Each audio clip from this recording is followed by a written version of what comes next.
ఓం శ్రీ కసాపురం నెట్టికంటి ఆంజనేయ స్వామియే నమః. శ్రీ ఆంజనేయం నమః. నమస్కారం. మన ఆధునిక జీవితంలో కొన్నిసార్లు కొన్ని సమస్యలు వస్తాయి. వాటికి పేర్లు కూడా ఉండవు, స్పష్టమైన కారణాలు అస్సలు కనిపించవు. నిజమే. లోపల ఏదో తెలియని ఒక ఆందోళన. అవును, ఒక రకమైన భయం, మనసుని తొలిచేసే ప్రతికూల భావనలు, ఇలాంటి వాటితో చాలామంది సతమతమవుతూ ఉంటారు కదా. కరెక్ట్. సరిగ్గా ఇలాంటి ఒక అంశాన్ని అన్వేషించడానికి మన దగ్గర వాళ్ళ ఒక అద్భుతమైన ఆధారం ఉంది. ఇది ఆంధ్రప్రదేశ్లోని శ్రీ నెట్టికంటి ఆంజనేయ స్వామి ఆలయం గురించిన ఒక సమగ్ర కథనం. ఈ ఆలయం ప్రత్యేకంగా ఇలాంటి కనిపించని, వివరించలేని సమస్యలను పరిష్కరించడంలో చాలా ప్రసిద్ధి చెందిందని ఈ కథనం నొక్కి చెబుతోంది. అవును, ఈ చర్చకు ఇది సరైన ప్రారంభం. మనం మాట్లాడుకుంటున్న ఈ ఆలయం అనంతపురం జిల్లాలోని కాసాపురంలో ఉంది. ఈ ఆధారం మొదట్లోనే ఒక ముఖ్యమైన విషయాన్ని స్పష్టం చేస్తుంది. ఏమిటది? ఇక్కడి ప్రధాన నమ్మకం చాలా ప్రత్యేకమైనది. భక్తులు ఇక్కడి హనుమంతుణ్ణి కేవలం ఒక విగ్రహంగా చూడరు. ఆయన ఒక సజీవ దైవిక శక్తి అని బలంగా నమ్ముతారు. సజీవ దైవిక శక్తి. అవును, మన ఈ లోతైన విశ్లేషణకు ఇదే మూల స్తంభం. ఇది కేవలం పర్యాటక స్థలం కాదు, తమ జీవితాల్లోని సంక్లిష్టమైన చిక్కుముడులకు పరిష్కారం కోసం తీవ్రంగా వెతికే వారి గమ్యస్థానం. సజీవ దైవిక శక్తి, ఈ మాటలోనే చాలా బలముంది. సరే, ఈ అంశాన్ని ఇంకా లోతుగా పరిశీలిద్దాం. ముందుగా ఆ పేరులోనే ఏదో ప్రత్యేకత ఉన్నట్టు అనిపిస్తోంది. నెట్టికంటి. అవును, నెట్టి అంటే నుదురు, కంటి అంటే కన్ను అని మన ఆధారం వివరిస్తోంది. అంటే నుదుటిపై ఉన్న కన్ను. ఈ పేరు వెనక ఉన్న అంతరార్థమేమిటి? రక్షణ కోరేవారికి ఇది దేనికి సంకేతం? ఇది చాలా కీలకమైన ప్రశ్న. ఈ పేరు కేవలం ఒక గుర్తింపు కాదు, అది ఆ దైవం యొక్క స్వభావాన్ని వివరిస్తోంది. నెట్టికంటి అంటే దైవిక దృష్టి. దైవిక దృష్టి అంటే మన భౌతికమైన కళ్లకు కనిపించే దాన్ని దాటి చూడగల సామర్థ్యం అన్నమాట. ఒక్కసారి ఆలోచించండి, కనిపించని సమస్యలతో పోరాడుతున్న వారికి వాళ్లకొక భరోసా లాంటిది. సరిగ్గా తమ కంటికి కనిపించని ప్రతికూల శక్తులను చూడగల మరియు ఎదుర్కోగల ఒక రక్షకుడు ఉన్నాడనే భావన ఎంత ధైర్యాన్ని ఇస్తుంది. నిజమే. ఇది కేవలం దొంగల నుంచో శత్రువుల నుంచో కాపాడే భౌతిక రక్షణ కాదు. దుష్టశక్తులు, ప్రతికూల శక్తి మరియు మనసు లోపల పుట్టే భయం. ఖచ్చితంగా మనసు లోపల పుట్టే భయం నుండి రక్షణ అని మన దగ్గరున్న సమాచారం స్పష్టం చేస్తోంది. ఆ మూడో కన్ను సత్యాన్ని చూస్తుంది, అసత్యాన్ని నాశనం చేస్తోంది. కనిపించని వాటిని చూడగల శక్తి. ఈ భావన చాలా ఆసక్తికరంగా ఉంది. మరి ఇంతటి శక్తి ఉన్న ఈ విగ్రహం యొక్క మూలం కూడా అంతే అసాధారణంగా ఉండి ఉంటుంది కదా. అవును. మన ఆధారం దాని పుట్టుక గురించి ఏం చెబుతోంది? ఇది ఏదైనా రాజు కట్టించిన ఆలయమా? అదే ఇక్కడున్న అసలు ప్రత్యేకత. ఈ కథనంలో అత్యంత ముఖ్యమైన వివరాల్లో ఒకటి ఇది. ఇక్కడి విగ్రహం మానవ నిర్మితం కాదు. అవునా? అది స్వయంభూ, అంటే భూమి నుండి స్వయంగా ఉద్భవించింది. ఏ శిల్పి చెక్కింది కాదు. పొలాల్లో పనిచేస్తున్న సాధారణ గ్రామస్తులకు ఈ విగ్రహం కనిపించిందని ఈ ఆర్టికల్ చెబుతోంది. అంటే ఎవరో ప్లాన్ చేసి నిర్మించింది కాదు, దానంతటిగా బయటపడింది. ఒక విగ్రహం మానవ నిర్మితం కాకపోవటం దాని శక్తిని అంతగా ఎలా పెంచుతుంది? దాని ప్రాముఖ్యత ఏమిటి? స్వయంభూ ఆవిర్భావం అనేది ఆ శక్తికి మూలం దైవికమని, మానవ సృష్టి కాదని సూచిస్తోంది. ఓకే. ఇది మానవ చేతులతో, మానవ ఆలోచనలతో చెక్కినది కాదు, తనను తాను వెలిపరిచిన ఒక శక్తి.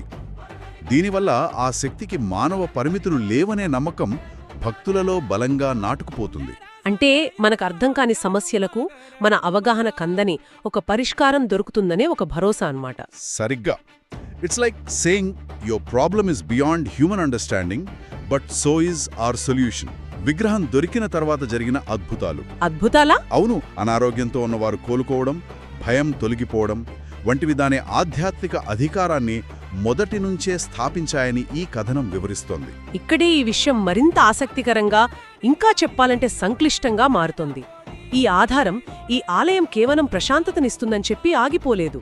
లేదు, ఇది కనిపించని ఆధ్యాత్మిక సమస్యలకు అత్యంత శక్తివంతమైన పరిష్కార కేంద్రమని చాలా బలంగా వాదిస్తోంది.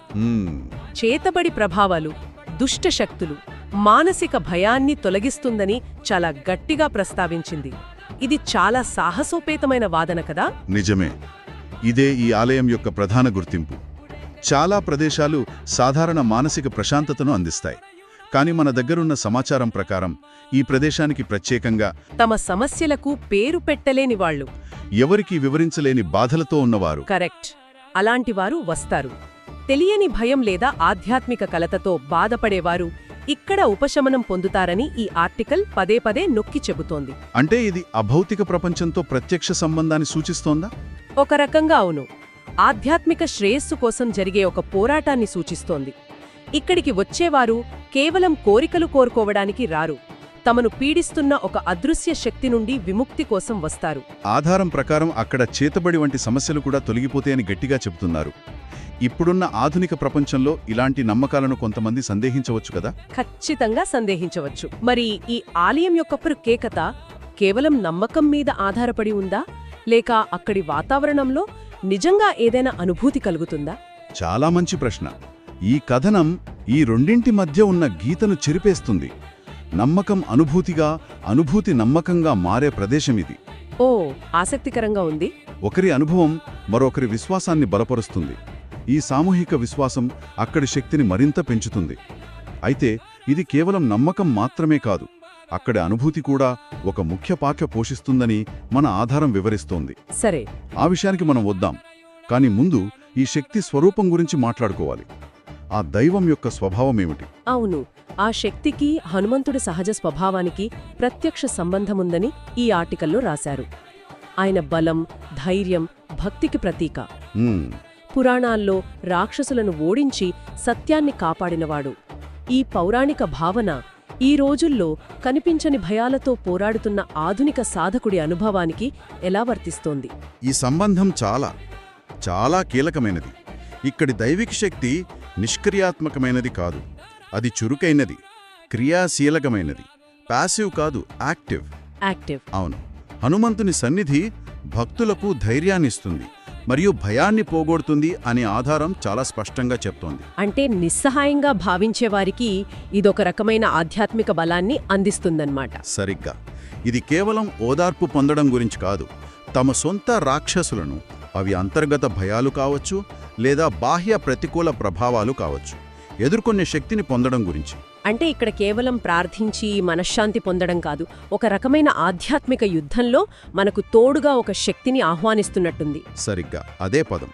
పురాణాల్లో హనుమంతుడు కేవలం శక్తివంతుడు కాదు, ఆయన ఒక క్రియాశీల రక్షకుడు, యాక్టివ్ ప్రొటెక్టర్. అవును, ఆయన కూర్చుని ఆశీర్వదించడం మాత్రమే కాదు, రంగంలోకి దిగి పోరాడతాడు. అదే భావన ఇక్కడ కూడా ప్రతిఫలిస్తోంది. ఇది ప్యాసివ్ పీస్ కాదు, యాక్టివ్ ప్రొటెక్షన్. అందుకే ఈ ఆలయం మిగతా వాటికంటే భిన్నంగా నిలుస్తుంది. మనం ముందుగా మాట్లాడుకున్న స్వయంభూ అనే అంశం ఇక్కడ మళ్లీ గుర్తొస్తోంది. ఆ శక్తి మానవ నిర్మితం కాదు, దానంతటా అదే ఉద్భవించింది. ఇప్పుడు మీరు చెబుతున్న క్రియాశీలక రక్షణ కూడా ఆ స్వభావానికి సరిగ్గా సరిపోతోంది. The energy isn't just sitting there, it revealed itself and it continues to act. ఖచ్చితంగా. ఆ రెండు భావనలు ఒకదానికొకటి బలాన్నిస్తాయి. స్వయంగా ఉద్భవించిన శక్తి చురుకుగా రక్షిస్తుంది. ఇది నిస్సహాయంగా ఫీల్ అయ్యే వారికి చాలా శక్తివంతమైన రూపకంలా అనిపిస్తోంది. అవును, ఈ నమ్మకమే అక్కడికొచ్చే వేలాది మందిని నడిపిస్తోంది. ఇది మనల్ని తర్వాటి ప్రశ్నకు తీసుకొస్తుంది. ఇంత శక్తివంతమైన ఈ అనుభూతిని భక్తులు ఎలా పొందుతారు? అవును, అక్కడి వాతావరణం ఎలా ఉంటుంది? అవును, దాని గురించి కూడా ఆధారం చాలా వివరంగా వర్ణిస్తోంది. ఆలయ వాతావరణం దైవిక ప్రకంపనలతో నిండి ఉంటుందని, గాలిలో నిరంతరం మంత్రోచ్చారణలు, ధూపసువాసనలు వ్యాపించి ఉంటాయని చెబుతోంది. ముఖ్యంగా శనివారాన్ని అత్యంత శక్తివంతమైన రోజుగా పేర్కొంది. ఆ రోజు వేలాది మంది భక్తులు వస్తారని కూడా చెబుతుంది. ఈ వాతావరణం భక్తుల అనుభవాన్ని ఎలా ప్రభావితం చేస్తుంది? ఈ వాతావరణం, ఆచారాలు అనేవి ఆ శక్తిని పొందే మాధ్యమాలు. ఇది ఒక సంపూర్ణమైన లీనమయ్యే అనుభవం. అవును, ఆలోచించండి. వేలాది మంది ప్రజలు ఒకే నమ్మకంతో, ఒకే ఉద్దేశంతో ఒకచోట చేరినప్పుడు ఒక శక్తివంతమైన క్షేత్రం, ఒక ఎనర్జీ ఫీల్డ్ ఏర్పడుతుంది. నిజమే. మంత్రాల శబ్ద ప్రకంపనలు, ధూపం, గంటల శబ్దాలు వంటి ఇంద్రియ అనుభూతులు మనస్సును లౌకిక ప్రపంచం నుండి వేరుచేసి ఆధ్యాత్మిక అనుభవానికి అనుకూలమైన వాతావరణాన్ని సృష్టిస్తాయి. ఇది శక్తితో మమేకమవడం కేవలం మేధోపరమైన కసరత్తు కాదనే నొక్కి చెబుతుంది. ఈ కథనంలో ఇంకో చిన్న వివరాలిచ్చారు. భక్తులు చెప్పుల లేకుండా ఆలయానికి వస్తారని. ఇది చిన్న విషయమే అయినా దాని ప్రాముఖ్యత ఏమిటి? అది వారి అన్వేషణలోని చిత్తశుద్ధిని, సమర్పణాభావాన్ని బలపరుస్తుంది. భూమితో ప్రత్యక్ష సంబంధం, ఆ పవిత్ర స్థలం పట్ల గౌరవం మరియు తమ అహాన్ని పక్కన పెట్టి వస్తున్నామనే సంకేతం. మరింత తీవ్రతరం చేస్తాయి. అదొక సంపూర్ణమైన అనుభవం. కేవలం చూడటం కాదు, వినడం, వాసన చూడటం, అనుభూతి చెందడం అన్నీ అందులో భాగమే. ఇంతకీ మనం ఇప్పటివరకు చర్చించిన విషయాలన్నీ కలిపి చూస్తే కనిపించని పోరాటాలతో సతమతమవుతున్న ఆధునిక వ్యక్తికి ఇదంతా ఏమి చెబుతోంది? మనం ఒక స్వయంభూ విగ్రహం గురించి, ఆధ్యాత్మిక అవాంతరాలను పరిష్కరించడంలో ప్రత్యేక ఖ్యాతి ఉన్న ప్రదేశం గురించి, మరియు చురుకైన ధైర్యానికి ప్రతీకగా నిలిచే ఒక దైవం గురించి మాట్లాడుకున్నాం. వీటన్నిటినీ కలిపి చూస్తే మనకు కనిపించే చిత్రమేమిటి? దీని నుండి మనం గ్రహించాల్సిన అత్యంత ముఖ్యమైన విషయమేమిటంటే, భౌతికం కాని సమస్యలను గుర్తించి వాటిని నేరుగా పరిష్కరించే ఒక ఆధ్యాత్మిక అభయారణ్యం ఉందనే భావన. ఒక అభయారణ్యం. అవును. చాలాసార్లు ఆధునిక సమాజం మానసిక ఆధ్యాత్మిక సమస్యలను గుర్తించదు లేదా వాటిని బలహీనతగా చూస్తుంది. కాని ఇక్కడ వాటికి గుర్తింపు, పరిష్కారం రెండూ ఉన్నాయి. మీ సమస్య మాకు అర్థమైంది, దానికి ఇక్కడ ఒక సమాధానముందని చెప్పే ప్రదేశమిది. అంటే ఆ సమస్యలతో బాధపడే వారికి ఒక రకమైన ధృవీకరణ, ఒక వాలిడేషన్ లభిస్తోంది. మీరు అనుభవిస్తున్నది నిజమే అని చెప్పినట్టు. సరిగ్గా. రెండవది, విశ్వాసం కేవలం ఓదార్పుకు మాత్రమే కాదని, అది రక్షణ మరియు పరివర్తనకు ఒక శక్తివంతమైన సాధనంగా ఉంటుందని ఇది సూచిస్తోంది. అంటే కేవలం అంతా సరి అయిపోతుంది అని చెప్పడం కాదు. కాదు, నీకు అండగా నిలబడి పోరాడటానికి ఒక శక్తి ఉంది అని చెప్పడం. మన ఆధారం చివరిలో చెప్పినట్లుగా ఈ ఆలయ వారసత్వం భయం ధైర్యంగా, బలహీనత బలంగా మారే ప్రదేశంగా నిలవడం. అద్భుతం. ఆధ్యాత్మికంగా బలహీనంగా, ఒంటరిగా భావించే ఎవరికైనా ఇది ఒక శక్తివంతమైన సందేశం. ఈ విగ్రహం ఒక వ్యవసాయ క్షేత్రంలో చాలా సాధారణమైన ప్రదేశంలో కనుగొనబడిందని ఆధారం చెబుతోంది. ఇది నాలో ఒక ఆలోచనను రేకెత్తిస్తుంది. చెప్పండి. మన ఆధునిక, వేగవంతమైన ప్రపంచం యొక్క ఉపరితలం కింద అత్యంత సాధారణ ప్రదేశాలలో పురాతనమైన, మనల్ని నిలబెట్టే ఇలాంటి ఆధ్యాత్మిక శక్తి కేంద్రాలు ఎన్ని దాగి ఉన్నాయో, తిరిగి కనుగొనబడటానికి వేచి ఉన్నాయో కదా.